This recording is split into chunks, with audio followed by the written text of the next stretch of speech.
We're boondocking at our favorite BLM campsite in Quartzsite, Arizona. Hey everybody, it's Stephen Noel. Hey.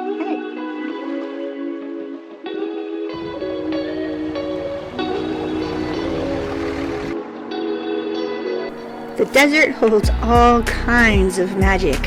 We heard this guy flying around and I ran to the back door to get a better look. It was like he was a Pied Piper calling me to him. I wanted to chase after him and see if he'd give me a ride. Last night we went for a little walk. We were boondocking in Quartzsite off of Plumosa Road right now.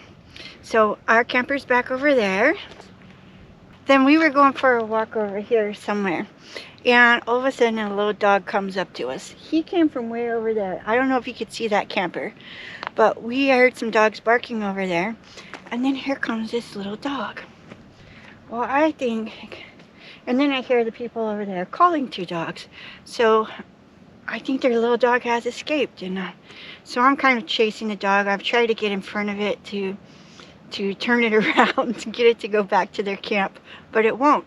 It keeps going out towards the desert. And I just have these visions of a coyote snatching it up and carrying it away. Then the little dog ran over there towards that van behind me. And I'm like, what the heck? Why is he going there? Because it lives over here. So I'm chasing it. I catch up to it. I reach down and grab it. I finally got its collar. And it slips right out of its collar. So here I am with the dog's collar in my hand. Now I've put the little dog in more danger because no one can even identify it. I'm saying to that van as I get closer, sorry to bother you, I'm just trying to catch a little dog. The little dog runs underneath the van. The guy says, here, let me get you a flashlight. He hands me out a flashlight. I'm looking everywhere. I go around to the back of the van because I'm sure that's where the dog went. No dog. I come back to the front and the man's like, where did it go? Is your dog chasing it? And I said, no, I don't have a dog. I said, it came from over there. He's like, what does that have to do with my dog? I said, nothing that I know of. He said, it was just running. He said, oh, I thought you meant my dog was fighting another dog. I said, no, it was just a little dog. It was running around. I didn't want it to get eaten by a coyote. And then I look in beside, I said, but the dog has disappeared. I can't find it. I look in beside the man in the van, and there's the little dog looking at me. And the man, I said, is that your dog? He said, yeah. I said, is that the dog? He's like, is that the dog you were chasing? I'm like, yeah. Didn't have to reach my hand in his window to give him the dog's collar. He just burst out laughing, realizing I'm chasing his little dog all over the desert. He's like, oh, this dog knows this area. He doesn't go very far. He comes right back home every time I let him out. So I try to protect the little dog, and it didn't even need protecting. The little dog was just inside the van looking at me like, thank you, Dad. A crazy woman was chasing me. So that's my story of protecting a dog in the wilderness. I did not protect it at all. So our trim here is coming loose, disconnected, whatever you want to call it. So it was screwed in up here. It's kind of torn out. So I'm going to go ahead and just take out one of these other screws here and then put it back in. Should be pretty easy.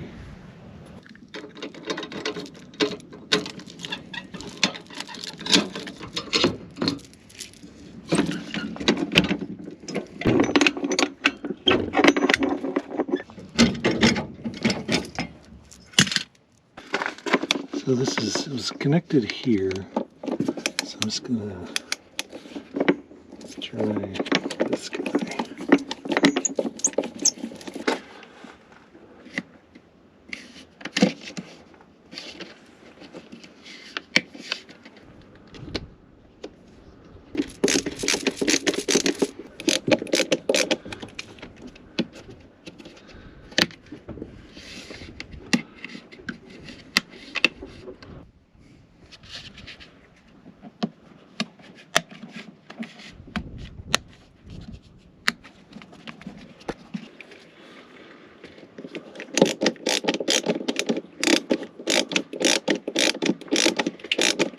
Well, seems like we got it back in somewhat.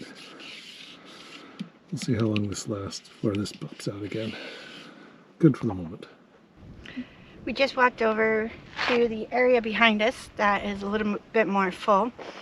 We wanted to see what it was all about. Last week when we were here, we could hear like loud rave music and see a lot of lights at night. So we just wanted to go down there and check it out and see what it was. We got to meet a great guy who was here before. He was by the vegan gathering. So that's when we first saw his camper, but fantastic camper that he's built out himself. Inside of it, he had his great-grandmother's or his grandmother's cedar chest that he had made a bench out of, some barrister shelving from his dad's office that he had used for his own cabinets, like an amazing setup, and all of these really old antique pieces would camouflage his technology that was underneath them. So he had a really cool I don't know what it was, some kind of oscilloscope looking thing, and then when you lift it up, there's his solar power, what do you call that, battery power deck, I don't know, whatever you call it. So that was pretty cool. We got a great tour of his house, fantastic. He took us all around, showed us all the nooks and crannies. You know, we're not that comfortable yet with following through and asking people, hey, can we film this? So I guess we're gonna have to get better at that because it was so cool for us to see, and I guess we gotta figure out how to let you see it too. We are going to town today. Woohoo! Town being a relative term. We're going to a tiny little place. I guess that maybe like the population, I'd have to look to be sure, but I'd say like maybe off-season population. I'm thinking like 1,000, 2,000. No, I think it's around 2,500 is what Okay. I read. Maybe 4,000. I can't really remember. It's a small population. So we have been out here pretty much in the same spot for 10 days. Glorious. We've gone into town a few times here and there to pick up like some groceries and whatnot. We went But to we have Parker. not dumped our tanks in 10 days or filled up in 10 days. So we're going to go in, we're going to stay at an RV park tonight, dump our tanks. To celebrate what? Whose birthday? Somebody's birthday today. That's So- right, big guy. Big birthday means you get to dump. So we're like doing like the math of this, like, okay, so if we want to go dump our tanks, it's about $12. If we want to fill up, it's about another $10. So we're at $22 right there. And then I was like, wow, you know, what's the difference between like just paying that cash versus going to an RV park? As it turns out, with the RV park that we chose, it's actually about $40 difference. Yeah, but we chose one because they have good Wi-Fi. Yeah. It's the only one that had good reviews for Wi-Fi. We need Wi-Fi so that we can keep feeding you. So, and plus we're completely out of almost all the stuff that we downloaded 2 weeks ago. So it's time to replenish and get more viewing content for the next couple weeks. More to edit. Yeah. First thing we need to do though today is we need to go dump our trash. So come on along, we'll do that. We just put our garbage in the back seat till we're getting ready to go to the dump. Quartzsite has a city dump that is free, so that'll be kind of nice to be able to have a place to take our garbage.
With over 50 RV parks and about 30,000 or so acres of BLM, Quartzsite draws nearly 1.5 million RVers each year.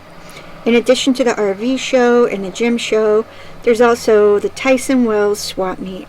Bargain hunters gather for miles, it seems, of tents filled with great stuff. Our daily temperatures have ranged from the mid-60s to the mid-80s. It's paradise in the middle of winter. Our favorite free BLM camping in Quartzsite is out on Plamosa Road. Here's where different areas attract different groups of RVers. There was an Arctic Fox gathering. There's a tribe of vegans right next to us for a while. And this here is a group called Van Aid. They're about a quarter mile away from us. They party at night with live music, and then they help each other during the day with RV repairs. It's a great group of folks. I think on the weekend, one night, after we saw that flyer flying overhead, then we heard like techno music super loud. Yeah, we could see lights down there, and that was appealing. Like, that seemed fun, like to go down and be part of a campground or campfire, and I don't know, that was appealing to one of us. And I am generally more introverted than Steve, so that's surprising. I was the one who wanted to go, and Steve was like, Yeah, I think for me, like the end of last week, I just ended up with my parents' stuff. I had just 2 like crazy days of stress of working on their stuff. Medicare and taxes. And yeah, Medicare, Medicaid, taxes, and you know, you wouldn't think taxes would be that difficult, but kind of with my dad right now, we're in this in-between place of where he is kind of some days sort of able to do and answer questions on his own, and then other days he's not. And last week he was not. So he contacted his credit card company about what he thought was some fraud, which was not fraud, and it just started just a long chain of events of trying to stuff the sausage back into the sausage grinding machine. So anyway, by the time like Friday night rolled around, it was like I'd worked like a regular work week. I was like, it's the weekend, I don't want to do anything. So, which was good too. Yeah, but it would have been nice to get out a little bit, but we have plenty of time. Yeah.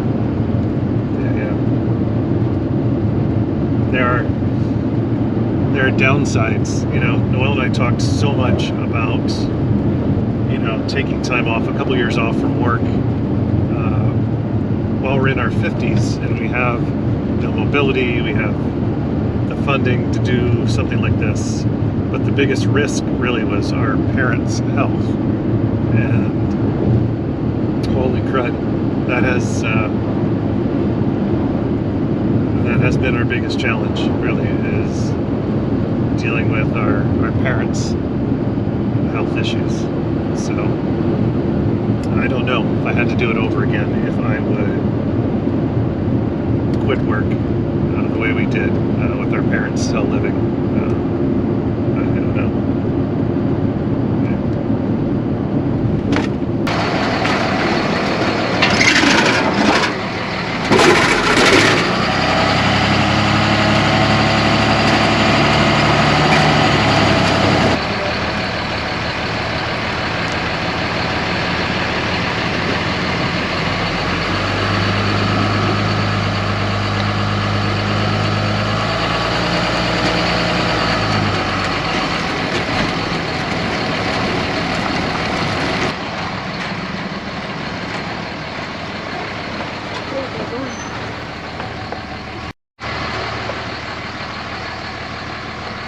This is really nice to have somewhere to go to take trash and dump it off for free, even for paid, which we don't have to. We've been in so many states where they have nothing like this, and then you just drive through areas that are just covered in crap because people are pigs and they leave all their trash behind. So you can really see a difference in areas that have something like this. Like California, they have like trash cans off on the side of the road, and you can just pull over and toss your stuff in. So much nicer than states that don't have it. Love this. This is so nice. Thank you. We're at the pit stop in Quartzsite. You can dump for like $7, fill up with water for another 4 or so, and get propane.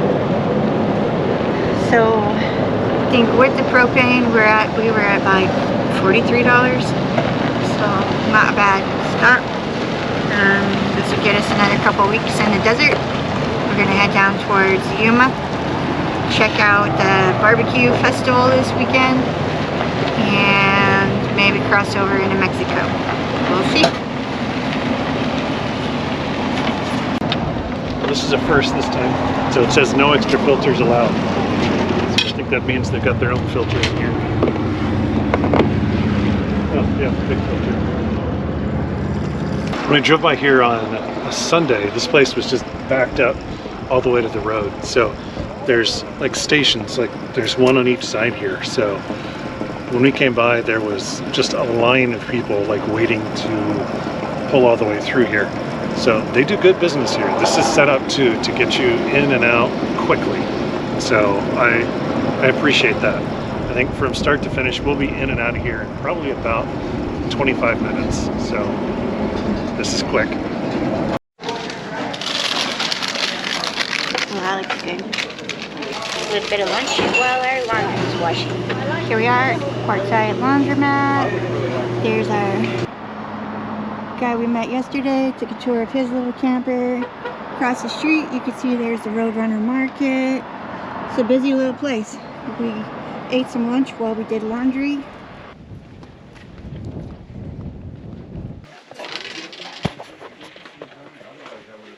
Quartzsite, library, Wi-Fi, 2 thumbs down. Was a waste of time for me. What are you doing up here? I am trying to educate myself about brake light switches. So it's just been a continual problem of we're not getting a charge from the truck to the camper. So I was messing around with some of the guys looking at, the voltage coming off of the camper. And then Vinny was saying, hey, you could have a problem with your brake light switch. It would be a constant drain on your main battery. So I thought I would check that out and see about replacing it. Because the problem we have is once in a while, we turn off our headlights and all that. We stop at the end of the night. And I've noticed our brake lights are still on. But I haven't really given it much thought because they turn off after 5 minutes. So I was like, eh. But Vinny was saying, hey, this could actually be a problem. He had the same exact truck, and he said he had the same problem with the dead battery. So it may be that we have 2 issues going on. One issue with the pin connection from the camper to the truck, and the other issue with the truck itself. So I'm educating myself with our repair manual. Today we went into town for a little while and went to the library, which wasn't that great in Quartzsite. Their website or their Wi-Fi wasn't very good. And there's no cell service in town because there's so many people. So for me, it wasn't really very productive. But when we got back, I noticed that the man with the little dog who I tried to rescue the other night has moved. He was right over here. Now he's way over there. I don't know if you can see him. I don't know if he didn't want me chasing his little dog anymore, or if he just moves around once in a while. But I found it interesting that he's been there for the last couple weeks while we've been here, and now we moved after I tried to steal his dog. Okay. We hope you enjoyed visiting our favorite BLM spot in Quartzsite, Arizona this week. Next week, join us when we head to a truck camper rally.